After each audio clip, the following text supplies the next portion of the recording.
माननीय प्रोफेसर राम गोपाल जी यादव। धन्यवाद श्रीमान। मैं केवल 4-5 मिनट बोलूँगा, आपको घंटी बजाने का अवसर नहीं दूँ। आपके लिए घंटी क्यों बजाएंगे? सर, इस बजट में जो सबसे महत्वपूर्ण सेक्टर हैं देश की तरक्की के लिए, विकसित भारत के लिए, जैसे एग्रीकल्चर है, एजुकेशन, हेल्थ सेक्टर है, इंफ्रास्ट्रक्चर है। पिछले साल का जो बजट था उसकी तुलना में in terms of percentage of GDP in चारों सेक्टर में इस बार कम हुआ है पिछले साल की तुलना में। एग्रीकल्चर में पिछली वर्ष ये जो था 2.7%, अब की रह गया 2.5%। टोटल में 10-5 लाख करोड़ बढ़ जाए उससे कुछ नहीं, लेकिन कंपैरिजन तो हम पिछले साल के जीडीपी के हिसाब से ही करेंगे। इंफ्रास्ट्रक्चर जो बहुत ज़रूरी है उसमें पिछली बार था 3.4%, अब की थी 3.1%। हेल्थ में तो 2% भी नहीं है, 1.97%, जबकि लक्ष्य रखा गया था कि 2.5% कम से कम हो जाए। अगर 2.5% भी हो जाए तो आउट ऑफ पॉकेट एक्सपेंडिचर है वो बहुत कम हो सकता है। अभी लगभग आंकड़े कुछ कहते हों, लेकिन वास्तविकता ये है कि 60% लोग ऐसे हैं जिनको अपनी जेब से इलाज का पैसा देना पड़ता है।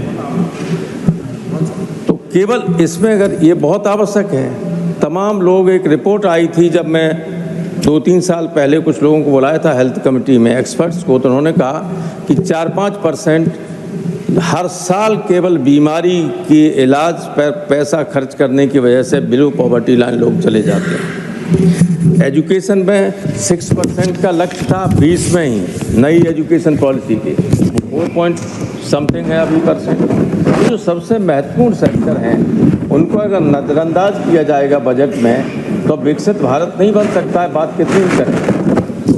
एक का मुझे बहुत चिंता है एक बात की, रेपो रेट कम किया है, इंटरेस्ट रेट कम कर देंगे। इसका दुष्परिणाम क्या होगा? यहाँ बैठे हुए लोगों ने, मांझी जी, कैलकुलेट करिए, अगर हम 50 लाख का कर्ज लें बैंक से तो पिछले बार की तुलना में जो रेपो रेट कम हुआ है उसमें केवल हमें 1950 रुपये का लाभ, 1950 का 50 लाख रुपया कर्ज लेने पर। लेकिन बैंकों का क्या हाल होगा? बैंकों से तो हजारों करोड़ रुपया, लाखों करोड़ रुपया लेते हैं लोग।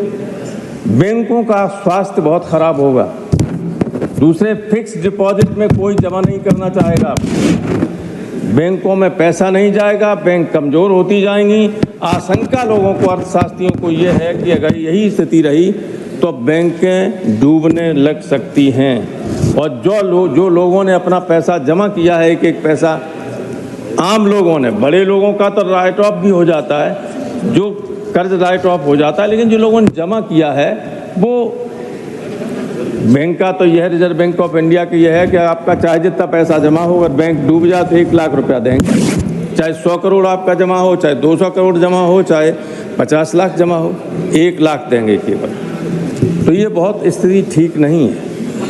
और एक चीज़ में आपका सर ध्यान आकर्षित करना, आपके माध्यम से माननीय मंत्री जी का ध्यान आकर्षित करना चाहता हूँ। ये जो NCLT है, इससे बड़ा भ्रष्टाचार हिंदुस्तान के इतिहास में कभी नहीं हुआ जो लगातार हो रहा है। ये बैंकों को नुकसान पहुंचा रहा है, कुछ व्यक्तियों को लाभ पहुंचा रहा है। जैसे ही NPO होता है, किसी व्यक्ति की प्रॉपर्टी कर्ज है उस पर 50,000 करोड़, प्रॉपर्टी ले ली 2 लाख करोड़ की,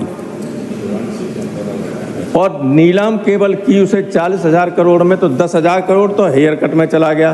बैंक का लॉस, बैंक का आप लेना देना बैंक का कुछ नहीं।